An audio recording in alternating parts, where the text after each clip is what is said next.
Boa noite, é uma alegria estar na companhia de vocês. Estamos iniciando mais uma live do Escritório Pereira da Costa. Eu me chamo Letícia Carolina, sou advogada do Escritório Pereira da Costa. E hoje nós vamos continuar o assunto de semana passada, falando sobre benefícios por incapacidade, mas dessa vez, então, esclarecendo alguns pontos sobre as doenças incapacitantes. Quais são as doenças que mais causam incapacidade? A diferença de doença ocupacional e as doenças incapacitantes em si. E nós vamos falar um pouquinho também sobre a hipótese de agravamento da incapacidade no exercício da atividade. E para falar sobre isso, nós temos dois grandes especialistas no assunto, que é a doutora Maria Isabel, sócia fundadora do Escritório Pereira da Costa, e o doutor Silvio Doninelli, que é médico, especialista em medicina do trabalho, perito judicial. Boa noite, gente. Boa noite, Letícia. Boa noite, doutor Silvio. É um prazer tê-lo aqui na nossa live. Boa noite às pessoas que estão nos acompanhando.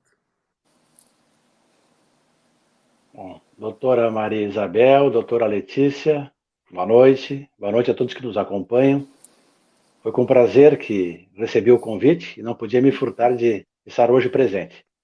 É um prazer. Aqui dar algumas dicas que eu acredito como importante, né? A visão aqui do médico sobre esse tema de grande repercussão social. É verdade, vai ser ótimo tê-lo na sua companhia.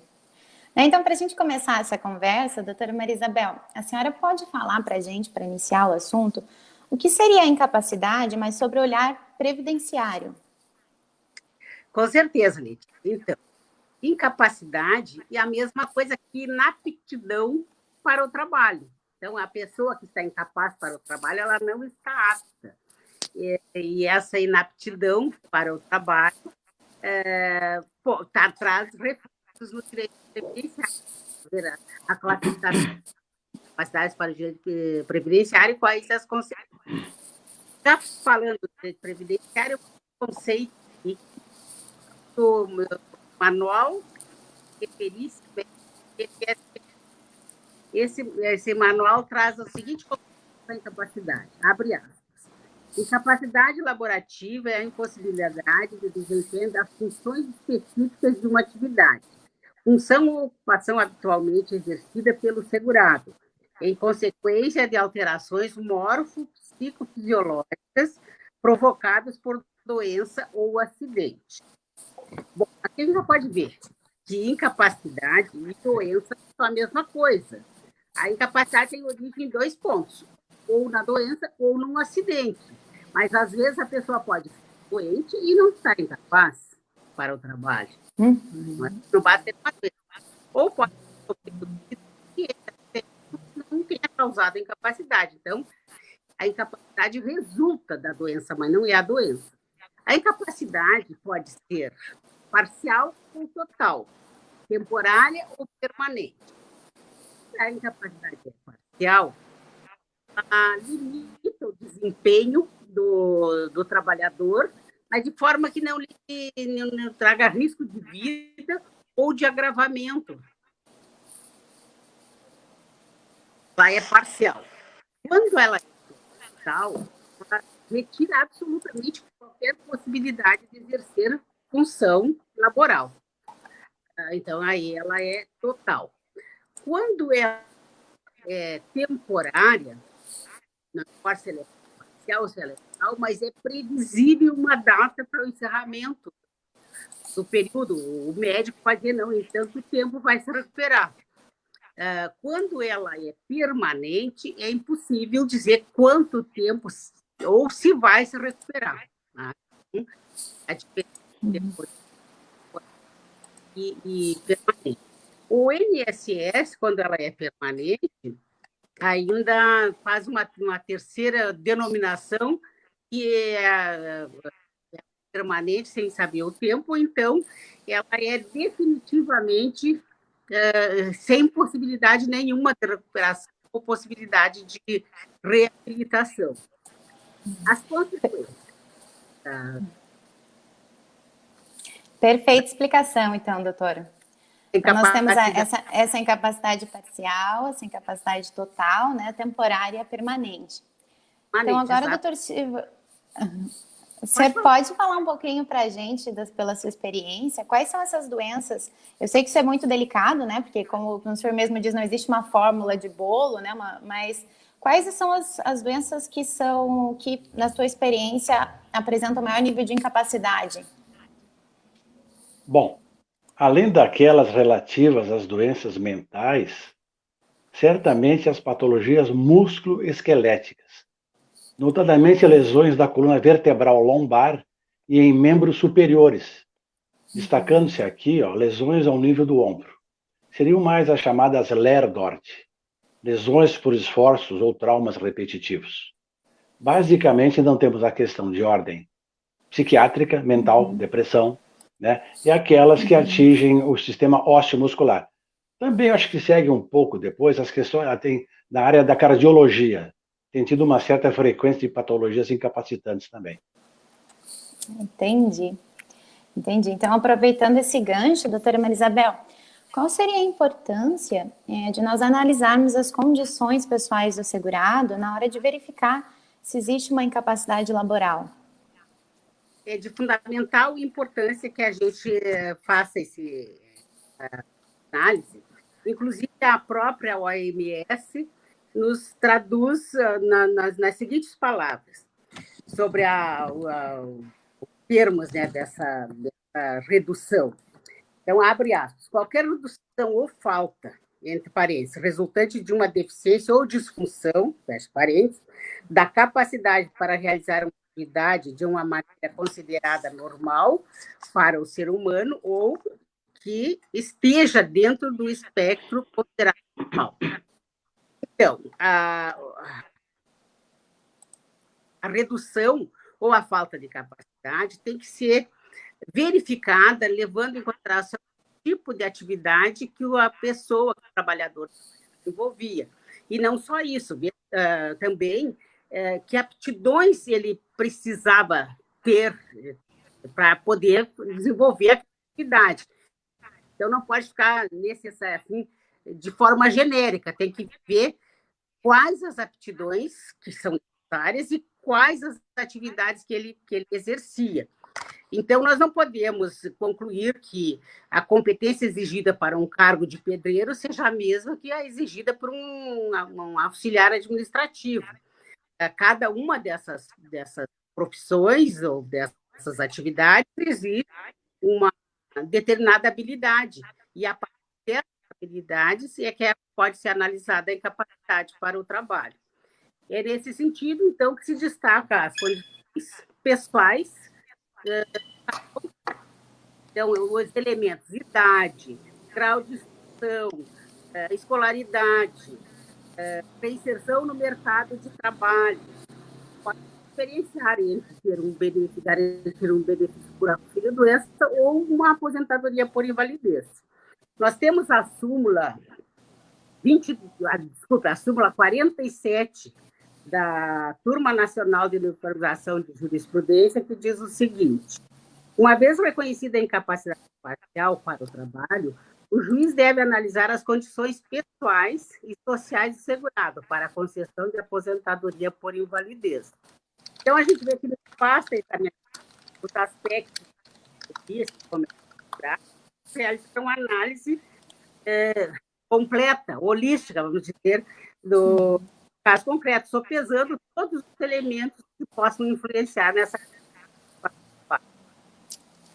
Muito importantes esses esclarecimentos, doutora. Do mesmo jeito que, como a senhora pontuou no início, não é só uma doença, né, que gera incapacidade, mas isso sendo o início, nós temos que realmente analisar todas essas situações que circundam a vida do trabalhador, né? Então, a experiência profissional, o nível de escolaridade, tudo isso são fatores que vão auxiliar nessa decisão de incapacidade ou não, né? Nessa verificação, né, de incapacidade ou não.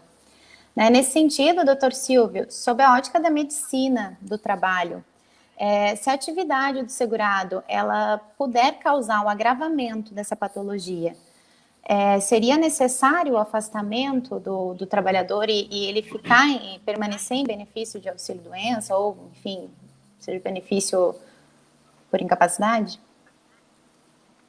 Entendo que sim. Acredito, inclusive, que o médico perito que deixa de avaliar se o retorno ao trabalho do segurado geraria agravamento da patologia, em função das condições do trabalho, configura laudo incompleto. Essa matéria tem me deixado intrigado, porque eu fiquei pasmo ao verificar que as perícias realizadas no Judiciário Federal, pelos meus colegas peritos, ignora totalmente essa questão. Isso é dado extremamente importante. Movido por essa curiosidade, inclusive, fiz um questionamento ao CREMERS, agora no mês de julho, sobre como é que ele encararia essa questão da não consideração das condições de trabalho, uma questão de agravamento da patologia. E eis aqui o que o CREMERS respondeu através do departamento jurídico. Eu vou ler aqui um pouco, que fala de leis e a memória não é tão boa. Na análise e elaboração do parecer, leia-se, do laudo médico, no atendimento às alíneas E, F, H, N e O, elencadas no artigo 58 da resolução do Conselho Federal de Medicina, número 2058 de 2013, o médico perito, no caso de processo judicial que investigue incapacidade laboral, e agora eu sublinho, deverá ponderar, se a atividade laboral habitual do periciado acarretará agravamento à doença apresentada, caso em que estaria habilitado ao trabalho, mas não mais àquela função, podendo ser encaminhado à reabilitação, alterando-se o tipo de trabalho realizado. Aí complementa o departamento jurídico do CREMERS. Tal análise se coaduna com a atribuição legal prevista no artigo 30, parágrafo 3º da Lei 11.907 de 2009. Indaguei também se esse tipo de perícia configuraria ilícito ético. O que me respondeu no final da resposta ao CREMERS. No que tange a eventual omissão no laudo caracterizar falta ética, tal situação somente poderá ser definida na análise de caso concreto, através de denúncia devidamente formalizada. É importante colocar esse tema. Eu sei que o nosso público aqui, a maioria é leigo, né? São os segurados. Mas advogados previdenciários, acho que deveriam focar nisso aqui. No meu entendimento, isso é vital. Vejam, então, vamos fazer aqui vamos tomar um exemplo, né? É muito comum. Se chama de limbo previdenciário, né? O que é o limbo previdenciário? O segurado, na perícia do INSS, né, tem alta, dizem que ele está apto. Ele vai à empresa e o médico do trabalho diz, não pode trabalhar. Caso típico da lombalgia. Quem já não teve lombalgia? Caracterizada por momentos de normalidade, sem dor, sem alteração de movimento, e outros de crise, né? Então, normalmente, quando o indivíduo vai passar pela perícia, ele não está mais em crise. O exame físico, entre aspas, está normal, mas ele tem uma patologia, às vezes, muito importante, até uma hérnia discal. Se ele vier ao médico do trabalho da empresa, ele vai negar, ele não vai trabalhar como ato. Por quê? Porque o médico do trabalho considera esse agravamento, inclusive seria antiético ao médico do trabalho admiti-lo na empresa. Então, esse é um fato muito importante que as perícias não estão considerando. Para mim é vital. É muito importante o senhor colocar isso, doutor Silvio, porque nós temos uma visão, então, do CREMERS, né? Um posicionamento do CREMERS ressaltando essa necessidade de se olhar na situação do trabalhador e a situação no qual ele está inserido no mercado de trabalho, né? Então, perceber se a atividade vai agravar, vai pôr em risco a saúde do trabalhador é algo muito importante. Então, para você, doutor Silvio, de novo eu pergunto, esclarece um pouquinho para a gente, nessa ótica, dentro da atividade que o trabalhador exerce, qual que é a responsabilidade do médico, do juiz? Para você, quão importante é analisar a doença na atividade que a pessoa exerce? É fundamental. Tu tem que confrontar, a patologia do indivíduo com o trabalho que ele exerce, né? Se tu tens problema, tu pode estar, inclusive, digamos, tens um problema grave do joelho.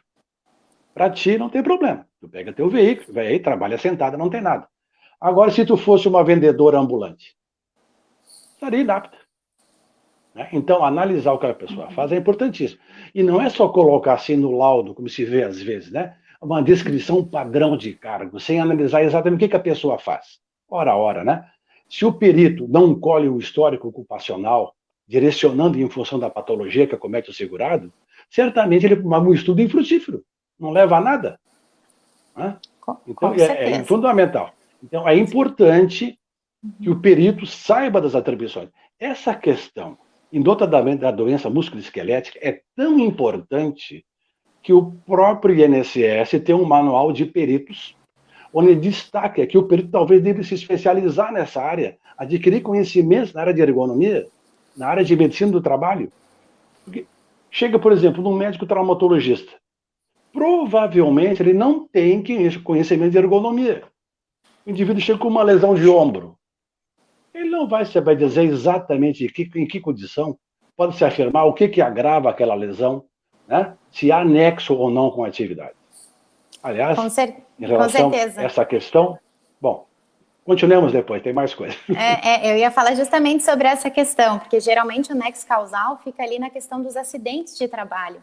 Quando, na verdade, o que o senhor está pontuando é que, muito além do acidente de trabalho, a atividade que a pessoa desenvolve é um fator imprescindível para analisar a incapacidade, porque a mesma doença, a mesma situação, pode, para duas pessoas diferentes com atividades distintas, já evidencia que para uma pode ser incapacitante e para outra não. Por exemplo, quem carrega um saco de cimento e tem uma lombalgia vai ser diferente de uma pessoa que trabalha numa situação, né, sentada, enfim.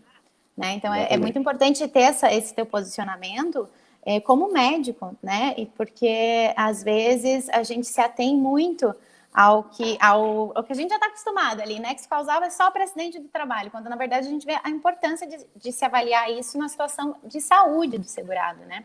E aí, eu vou pedir para a doutora Maria Isabel falar um pouquinho sobre o que seriam as doenças ocupacionais, porque a gente viu que tem essa diferença, que tudo é importante analisar a atividade, mas existe essa diferença para doenças ocupacionais, né, doutora?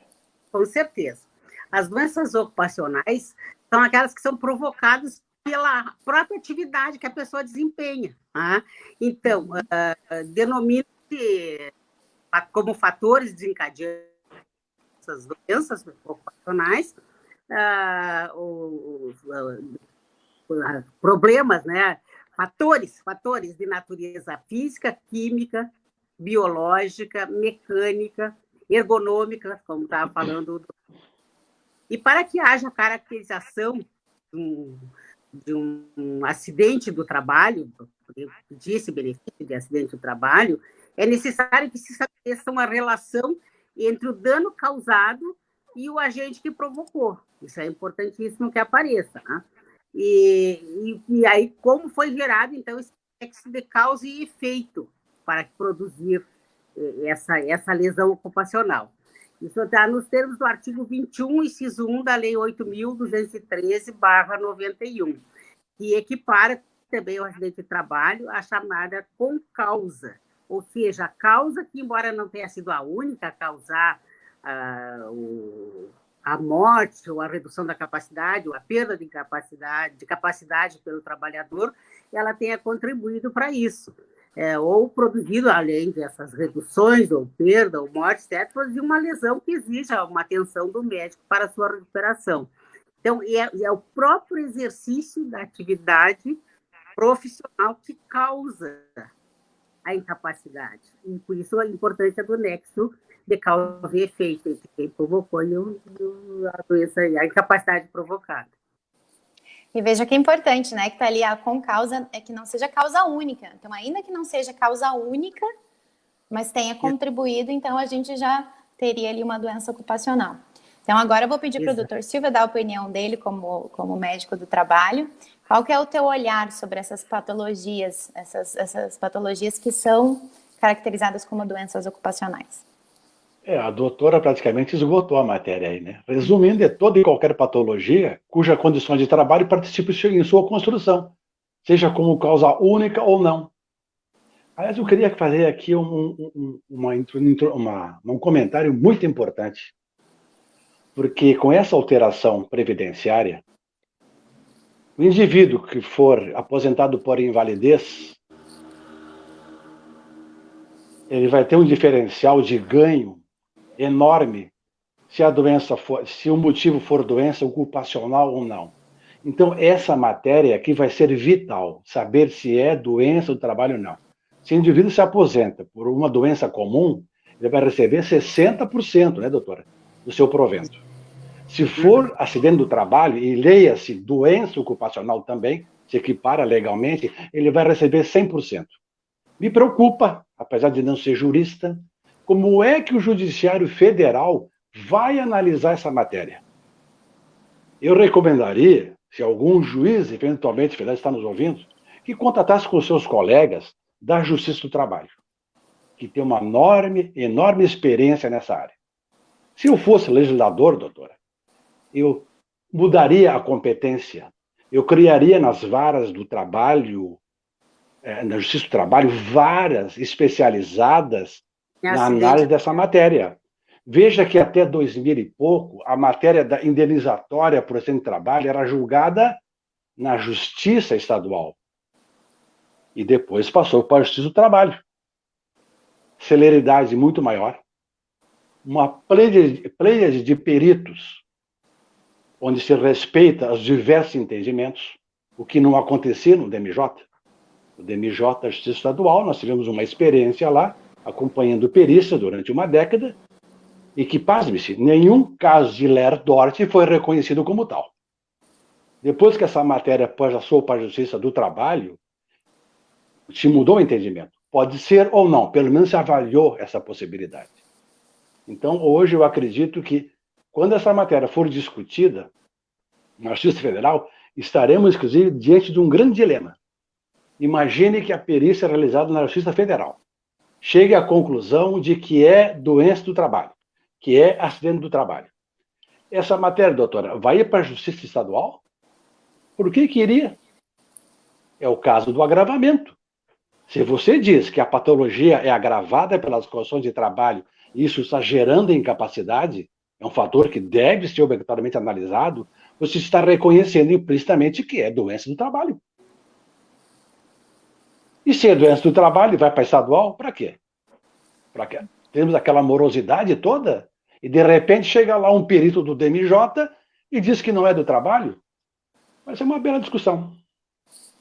Agora, aproveitando esse teu gancho, doutor Silvio, vamos falar de um assunto polêmico. O que o senhor acha da penosidade não ser regulamentada na legislação? Isso prejudica? O que isso dá na visão da totalidade, assim, não termos essa penosidade bem descrita? A doutora Maria Isabel mexeu comigo, me achando um pouco advogado, né, ontem aí, mas quem é perito se obriga a conhecer um pouco de lei nessa área, né? E nesse tempo me chamou a atenção essa questão do Supremo Tribunal Federal julgar aquela matéria relativa à atividade especial. Vejam o meu raciocínio e vejam o absurdo que acontece. Penosidade, muito bem. Quem recebe é aposentado por atividade especial, né? Ele não pode voltar a exercer a atividade, senão ele perde a aposentadoria, certo? Isso é uma decisão já do Supremo. Bom, qual é o motivo disso? Eu fui analisar a matéria, para que entendamos o que eu vou colocar, e peguei aqui o voto do ministro Alexandre de Moraes, aliás, Vossa Excelência, né? Senão, olha o respeito. Que ele coloca o seguinte, né, tem que cuidar, né?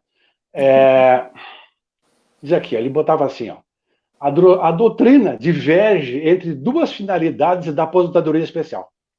A primeira corrente entende que o benefício presta-se a reparar financeiramente o segurado, que laborou em atividades nocivas de sua saúde. A segunda corrente doutrinária sustenta que a aposentadoria especial tem por escopo a preservação da saúde do trabalhador que submete a condições de trabalho prejudiciais. Depois ele complementa: quanto a essa matéria, essa Suprema Corte já se posicionou no sentido de que a aposentadoria especial possui caráter preventivo. Muito bem. Então, voltemos à questão da penosidade. A atividade especial, né, se sabe, ela é concedida para quem trabalha em condições de risco por insalubridade ou periculosidade.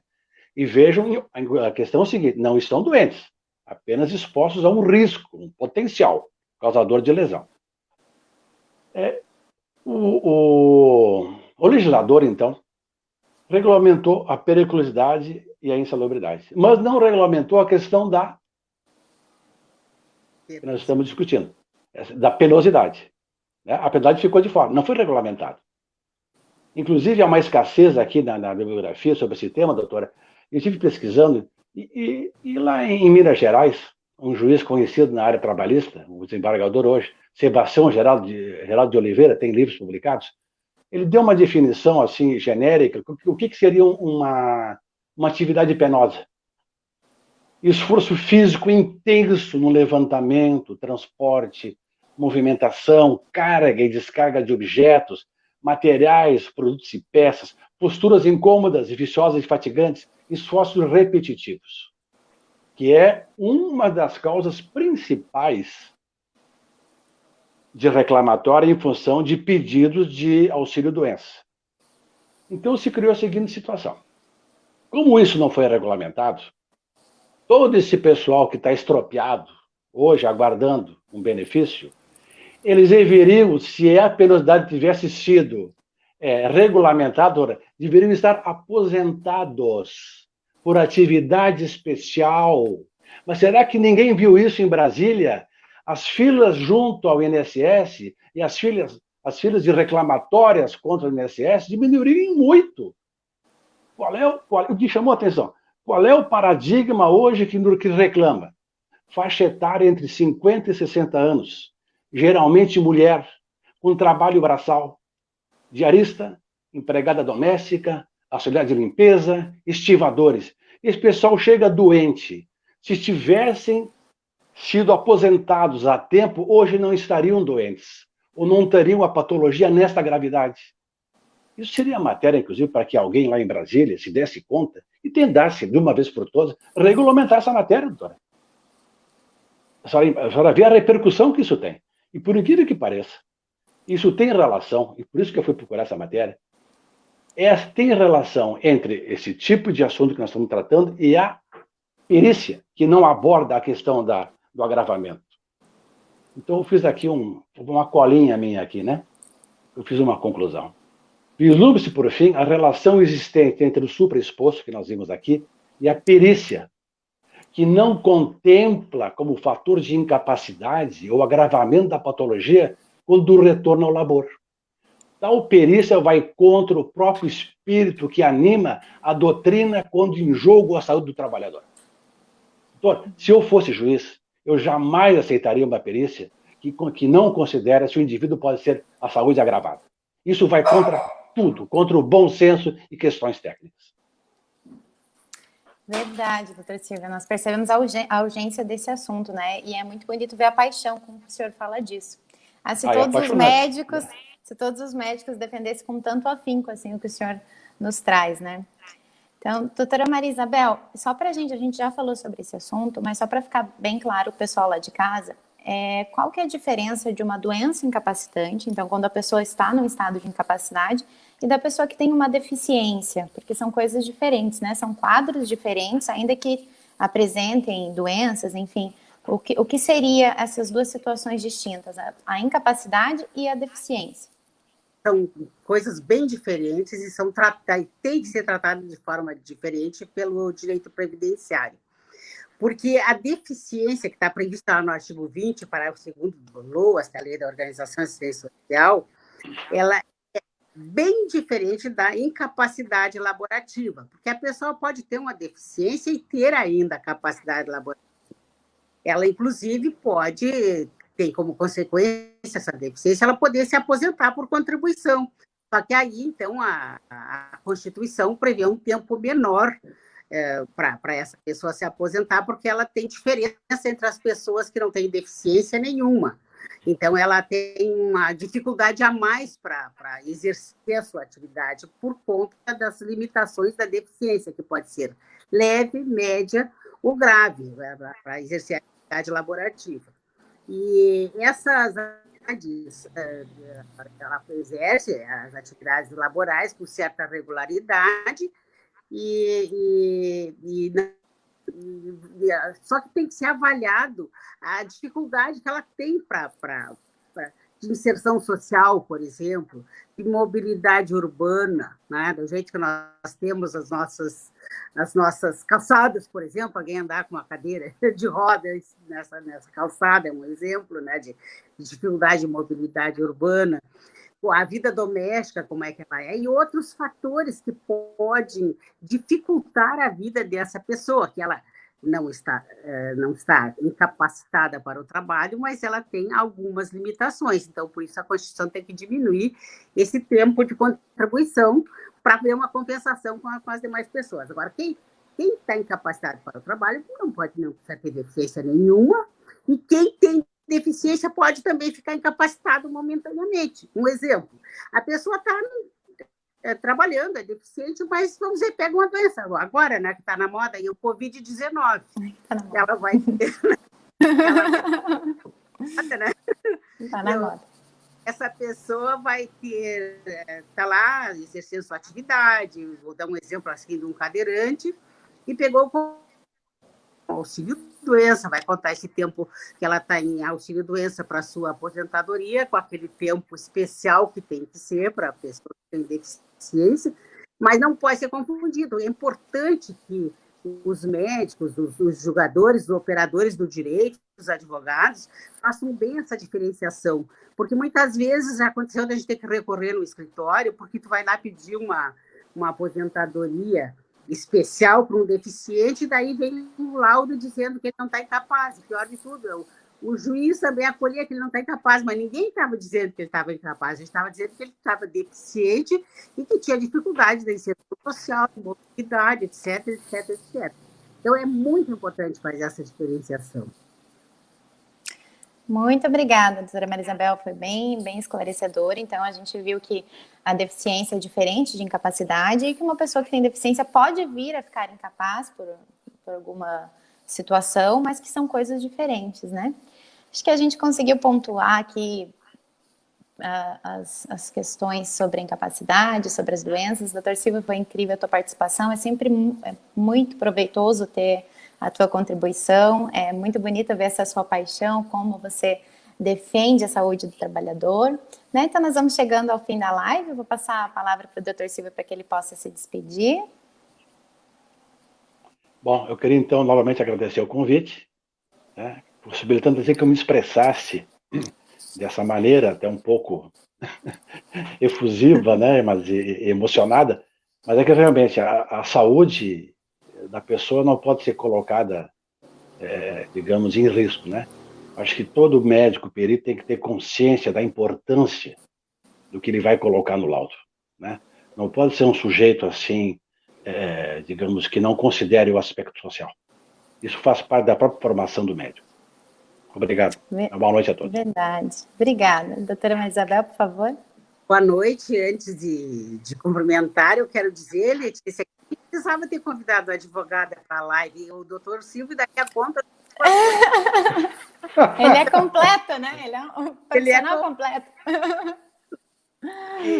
É emocionante falar justamente por essa emotividade. A gente vê que é uma pessoa, olha, eu chego é uma review assim, e tem gente que se importa tanto ainda com o ser humano. E um médico, como a gente espera isso de um médico, como é gratificante quando tu vê um médico se preocupando com o ser humano, como o senhor demonstrou aqui para nós.